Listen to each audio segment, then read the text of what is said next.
Hi, I'm Kevin Drinkall. Hi, and I'm Michel Nicolai, and we welcome you to Zyzone Networks podcast. We've been in the network industry for over 15 years, and in these podcasts we want to try and untangle the world of networking, debunk some of those myths, explain some real-world examples along the way, to help you make better choices about selecting the right tech, product, and even help you guys build faster, more reliable, scalable networks, or just to keep your kids happy at home. Well, welcome back to another podcast, and today we're going to talk about Nebula updates. Wow, that would be interesting. Yeah, and we have a guest today, which is Hugh Simpson. Thank you for joining us, Hugh. No, thank you for having me. So I guess before we start, we should really cover a little bit of background for those who don't know what Nebula is, right? We talk about it all the time, but obviously we forget that. I think that's a good thing, yeah. Yeah, so we often forget, that we have this whole ecosystem and a solution to manage our network products called Nebula. So it's a cloud-managed platform that allows our wireless switching, security, and LTE, and we'll talk a little bit about now new accessories as well that are going to be added there as well. So we'll cover that in this podcast. But we want to talk about some of the new features that have been added to the platform to kind of make it more scalable, and some enhancements that are really useful from day-to-day operational terms as well, right? So I guess we can get started in the... Yeah, why not? Yeah, redundancy is a big thing, also in Nebula. And I think that the first feature that we can discuss is maybe the physical switch stacking that is now also available within Nebula. Yeah, so I mean, before, obviously, we always used to talk about this virtual stack, right, where you could physically manage all of these switches all together by, creating some kind of very easy flow to tick, port 1 on one switch, port 2 on another switch, and then configure them all together at the same time and have one massive view of that. But there is still a need for physical switching or physical stacking where you need to basically combine the switches together for redundancy. Yeah, because from a management point of view, it is more or less the same. Yeah, you're using the same view, but then you multiple switches in the same view. Same like this, only now you are really bringing the whole switch together as one. Yeah. So now in the latest updates, we've included the physical switch stacking in the cloud. So before we were able to do it when it was on the standalone mode, so we could do it locally. But now we introduced a whole range of switches now that can do full stacking in Nebula itself. So it's great. Yeah, and I think we should also name the models that we can use for this kind of new solution, because we have the 1 gig with the 10G uplink, the XGS2220 in our portfolio that can do the cloud stacking, but also our 10G device, the 3800, that can also do the stacking. Of course, you can't combine the two series together. You need to stick within the same series. The 10G, it can stack up to 2. And with the 2220 series, the XGS product, you can stack up to 4. So that's the ones that you need if you want to use the stacking functionality. So there's quite a wide range of products there which we can now do the physical stacking on as well. So, and of course, if you don't need the physical stack element for redundancy or some of the protocols, then if you're just looking at management, you can still use almost all the switches to do the visual view of management in one place under Nebula anyway. So it really depends on your requirements. So just make sure that if it's just about management, then you can use this element in Nebula. If it's actually physical redundancy and physical stacking that you require, then these are the products that you can use for that. So that's fantastic news that's been added now as well. So yeah, and with the first update, we did the stacking, over 2 ports on each individual switch. And we recently also updated it that you can use just 1 port for stacking and use the other port to connect to any other device. So we, during the time, we updated and enhanced the functionality of our stacking. Yeah, so that really removes some of the kind of pushback originally from moving into our cloud platform. So that's great news that's there.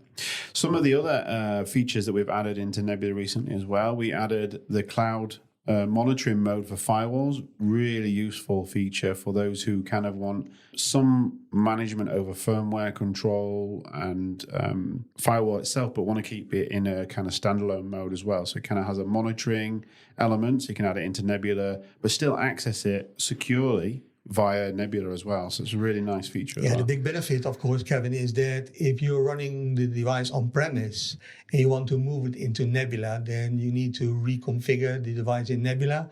That's not needed now at the moment. You can use the monitoring mode. So you can keep the configuration there, only you have the management on the firmware and to do backups on the device and monitoring. So you'll be alerted when there is any problem on the device. So some other updates as well. So I really love that feature. I think that's fantastic. Yeah, a lot of people are already using it. Yeah. So. Yeah, and also it uses the reverse tunnel technique as well. So you don't have to keep the ports open on the local device. You can actually use Nebula to lock it down and still have access to it. Exactly. Same as what we do on our 4.5G product. Yeah. A similar thing. Brilliant. So, and also we updated the topology. So, those of you not familiar with the topology, the network can map itself out and show you how everything's connected, show you the throughput from each device. But now we can drill down into the endpoint device, so we can actually see what clients are connected and what operating system they are, the name of the device, and what they're connected to. So it's a great feature for troubleshooting. Yeah, if you're really looking for who's connecting to what AP, to what switch, you can easily just go with your mouse over the device and will tell you all the stuff that you need to know. Yeah. So it's a great update that we've done on the topology part. Yeah, especially for Wi-Fi. I think that's a fantastic part because it shows us so much information now, especially when you try and, like you say, like fault finding, the access point, or the connected client, it gives us so much more information. So it's really, really nice feature as well. Some other things, we have this cross-org firmware management. I think this is also if you're scaling out and you want to manage across multiple organizations. So for those who, again, not familiar with Nebula, its structure is organizational based. So it goes org, site, device, connected device. This is how it's structured. So from the very first day that we produced the Nebula platform, we made it so that it was cross, organizational design. So it was always multi-tenancy from day one. Yeah, and the biggest update on this one is that normally you could only see your devices on the firmware version on site level, but now with the enhancement, you can see it on org level, so that you can also see all the version numbers on the branch offices if they are up to date. Yeah, so otherwise you need to click them one by one, and now you have a clean overview and you can run the updates in one cycle. So it's a great announcement. So this is great for MSPs, for instance, because they can see it from a single view, their MSP page. They see all the organizations that they're looking after and what firmware they're on. Correct? Yeah, 100%. Yeah.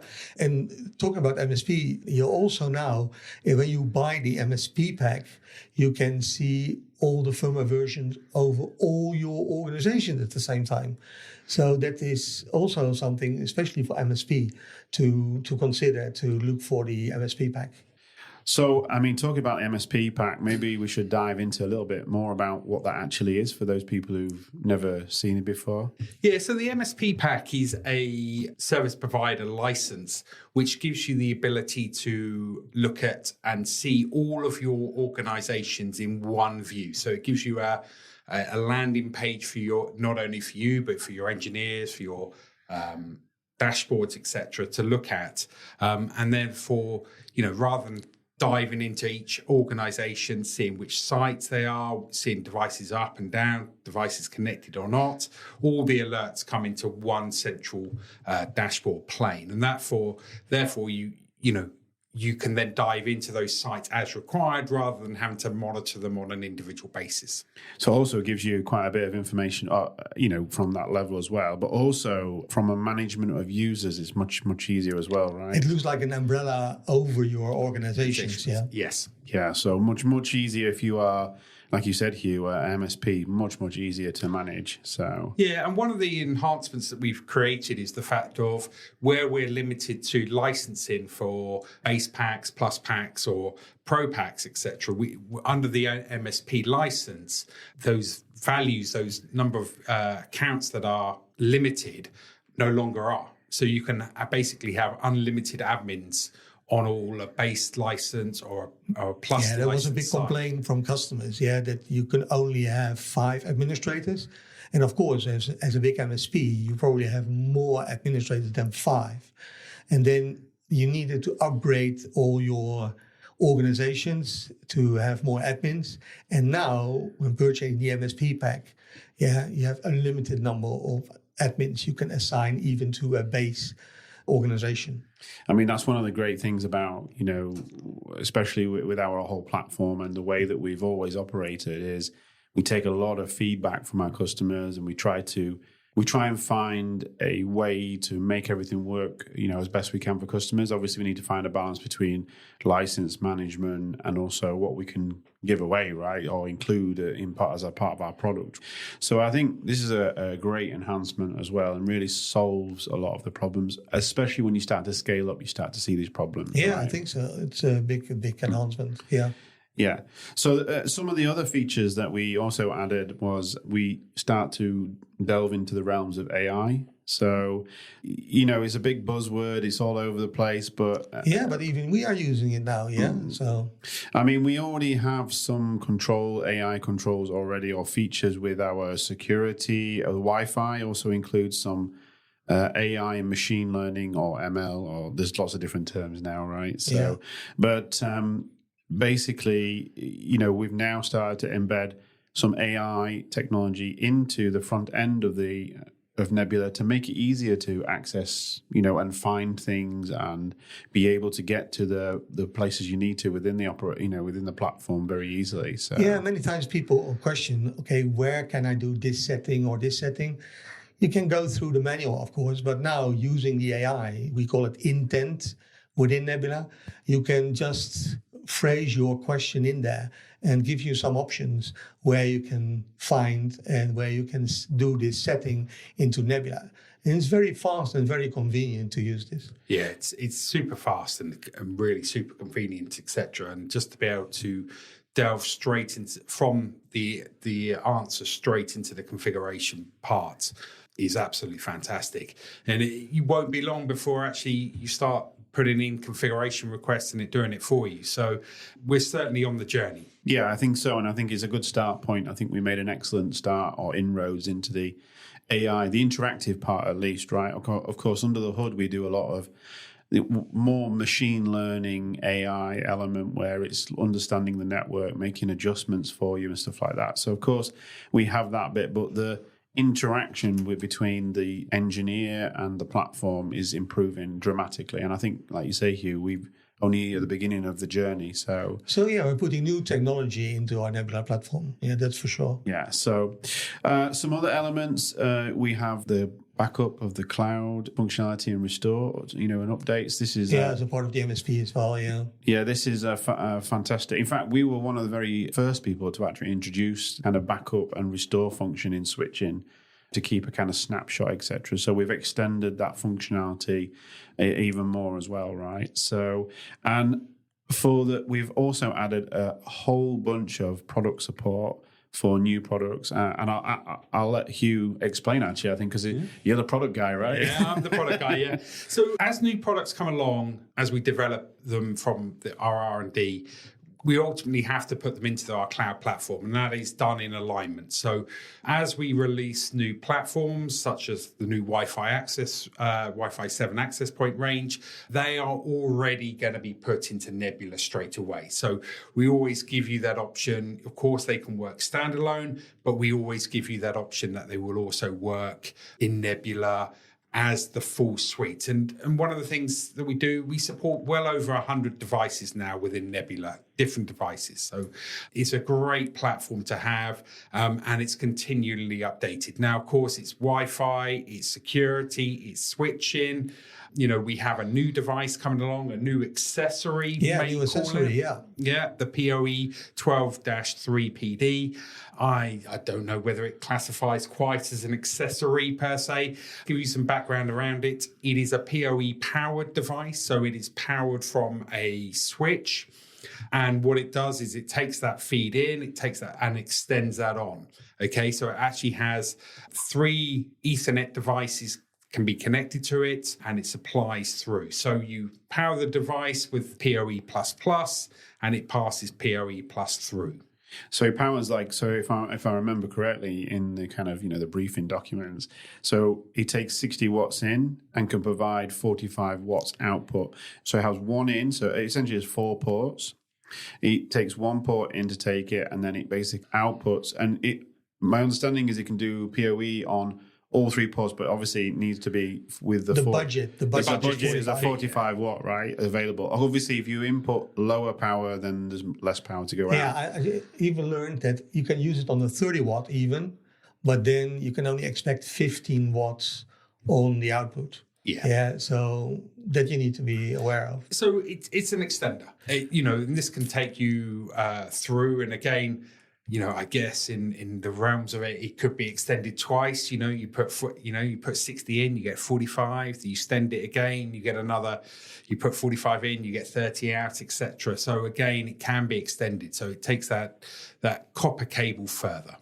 So, what you can expect is like 100, so if you take 100 meters, which is the limit of, roughly around the limit of Ethernet, right?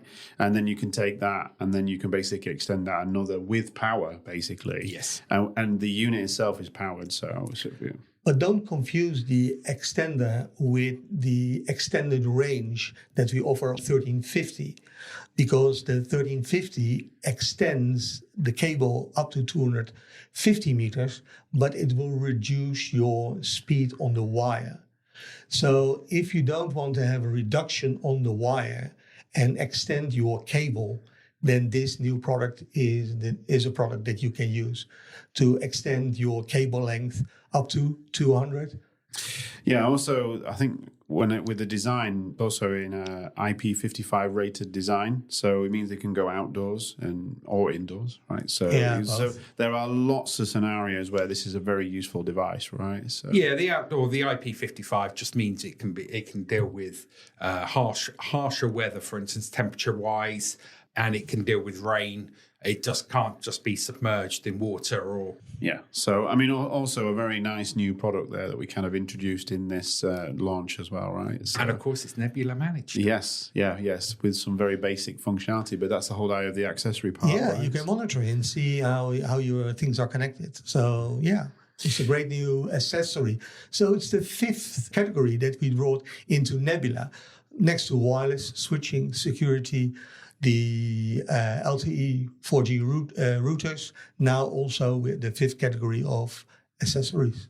So this is another evolution, I would guess, right, of more things to come as well. So this is the first product that we will add, and I'm sure there's going to be many more in that as well. So it's fantastic. And also, I hear by basically next year, so we're talking Q1, Q2, we'll have 7 Wi-Fi 7 access points in our portfolio. That's correct. Absolutely. It'd be fantastic.